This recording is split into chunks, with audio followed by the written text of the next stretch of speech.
Welcome to our Back to the Future interview series.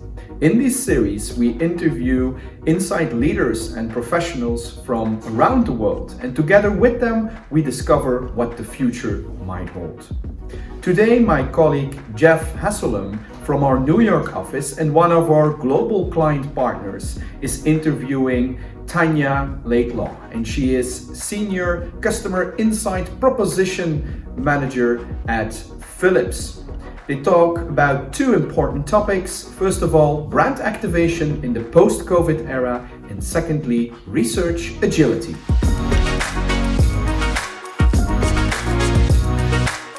Thank you so much for joining me today to have a bit of a conversation. Obviously, we've spoken earlier about some really hot topics in the research industry at the moment, and I'd just love to get your thoughts on a couple of areas that we've discussed together, if that's okay. Sure, absolutely. Wonderful. Well, I guess to start us off then, the first question I have for you, or the first statement, if you like, is will brands that continue and invest more in advertising and brand activation recover faster, better, after an economic crisis? What do you think? I think it depends. I think there's a fine line for businesses between trying to be seen as taking an advantage of the consumers and just trying to sell products versus really, trying to take what's going on in improving either social injustice or the pandemic, or what can they actually offer. So I think that's really, companies need to ask themselves, why am I doing this and what do I want to get out of it? Because consumers are a lot smarter than they used to be. And they're going to want to know, you're so what? Why are you telling me this? What are you going to do with it? And if I follow up with you after this is done, did you really do what you say you were going to do? So I think it's really important for companies to think through that whole thing, because the ramifications can go the wrong way if they just say things and then they don't act upon them. Yeah, makes sense. And what has Philips' position been on that then, do you think? Have they been walking that line? I think Philips is doing a good job walking the line. I don't think they went out immediately when other companies did, because they wanted to see how can Philips act and what can they do to really sort of improve this. For us, it was deciding that ventilators and our health tech company was really the place to go. Yeah. So kind of taking a step back in some of our personal health options, but making sure everybody internally was aligned on what we were going to do before we went out to the public to let them know. What do you think is the right approach then that brands and companies should be taking? I think if you're passionate and you have a reason to be speaking or taking a action against something, then it makes a lot of sense. Where I don't think it always makes sense is if you're just trying to take a social injustice or a pandemic to feed off of it when you're not really the solution to the problem. Yeah, I can see that. I mean, there is a lot of information out there, this so-called infodemic that is occurring, not just in this country, but around the world as well. But obviously trying to stay relevant and trying to stay pertinent, but also being transparent, I guess, about the message that you're giving to people and the reason why you're telling them you agree that is the right approach to take, not just saying something for the sake of it, I guess. Exactly. Yeah, wonderful. Okay, brilliant. Well, that's the first part, I guess. So that's the first thing I wanted to get your perspective on. But the just kind of linked to this as well then, I guess, is, so in your opinion, obviously it's trying to work out the right thing to say to consumers and in the right setting. So do you think in this effort to create stronger consumer connections and experiences that we need to embrace more agile research approaches that can allow us to tap into some of these dynamics and act upon them? What do you think about that?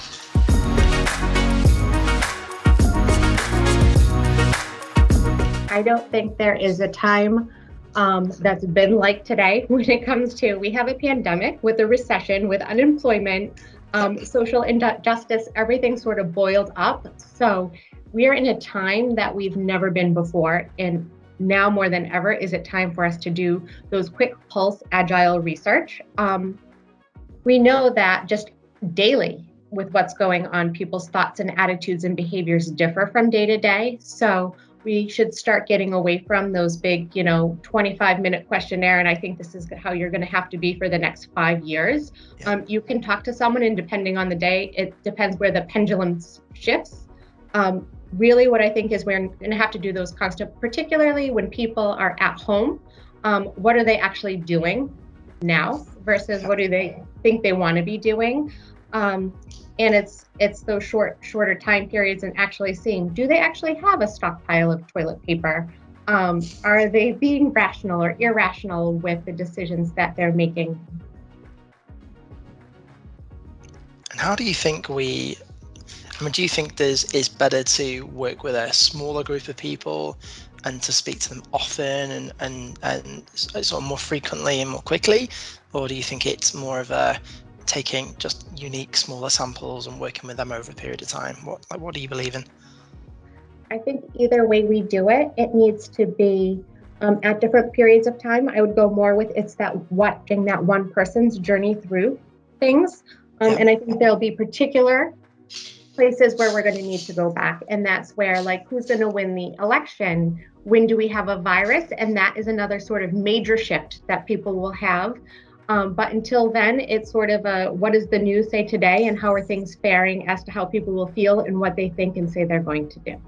Yeah, okay. If you asked people in January if they'd be walking around wearing masks and being concerned to go anywhere but the grocery store, we would have thought you were crazy if you said, yes, I think that's going to happen. So in unprecedented times, I think it's really important to track those same people over time and see sort of how their logic or irrationality is sort of changing and how they're sort of adopting to the new world we live in.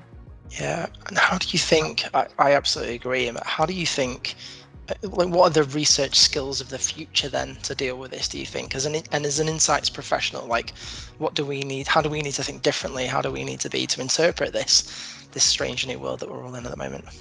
I think we'll be going back to some of those basics of ethnographies, sort of getting to those why questions. I think once we know why people are doing that, we have a better chance of finding a solution for them. For me, it's really getting back to the basics and just using the digital way that we can do it now, because it's a lot cheaper to research things qualitatively than it used to be in the past. So I think we can use today's technology with sort of those trying to have dialogues with our consumers and really get to why they're doing what they're doing. Makes sense. I mean, how much do you think we can look to the past? Like, should we rip up all the previous research and insights that we had before, or do you think we can still use some of that to really work out what's going on now and looking into the future?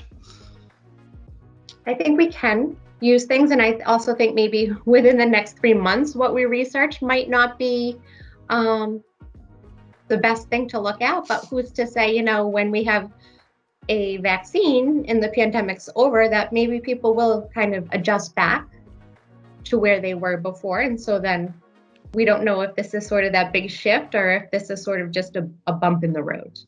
But I think nobody knows the answer. And that's why we have to have multiple sort of approaches going. So we sort of know, depending on how the situation goes, what's the best way to move forward. Okay. I mean, you mentioned before toilet paper, which is a subject that's been very close to a lot of people's hearts and stocked up potentially in the cellars and basements around the country. But how good, in terms of honesty and transparency of people, do you think we can rely on people's reported behavior and stated intention? Do you think there's, I think previously we'd spoken around the potential to be embarrassed or to be this kind of irrationality in decision making, if you like. How do we get around that? How do we start to think about that? There could be some pictures that we're asking people to take sort of pictures, because you may, when you're filling out a survey, say, oh yeah, no, I only have one package, but chances are you're not going to hide the other 75 packages when you're going to take a picture. And there could be some stuff around being anonymous as well, so that, what does your neighbor do versus what am I going to do? And a lot of times you put yourself in that situation, but it's not sort of reflected right back to you. I think you get a lot of your person next door. You're more likely to not feel that judgment if you answer the question crazily if I had asked you that same question about yourself. So I guess you're not a fan of doing big strategic projects right now then, sort of based on what you're saying. At this moment, no. We might go back there, but I think we get a lot more for those sort of quick agile hits right now.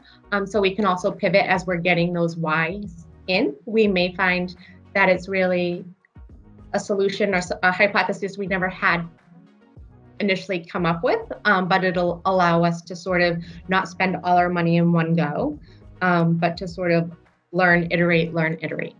Yeah. And sort of, thinking about some of the research you've been doing recently, or some of these sort of insights you've been gleaning, I mean, where do you think this is going to go? I mean, what do you think the future is going to look like for research and just people in general? I think there'll be a lot less stereotyping, and we'll have to get more in depth in sort of the whys when we put personas together. It's not just, I haven't left my house, it's why haven't I left my house? Or, I went to the grocery store, what's sort of that motivator to get there? So I think this will force us to not just take people at face value, but sort of get behind the scenes of why they're doing what they're doing.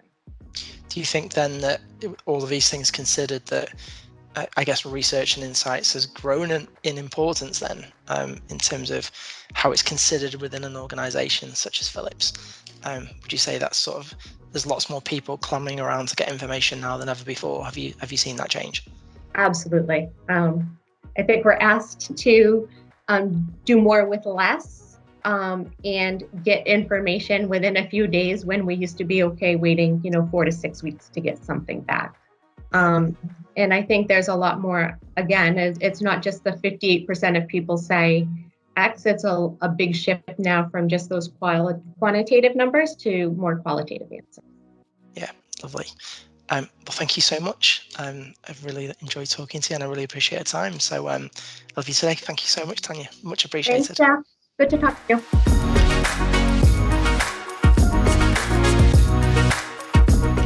The conversation between Tanya and Jeff clearly shows how important it is today to deeply understand consumers and their behavior if you want to be successful as a business. Secondly, it also shows that involvement of consumers along the way while developing communication or new products is the way forward in order to create something that is truly relevant and will be successful on the market.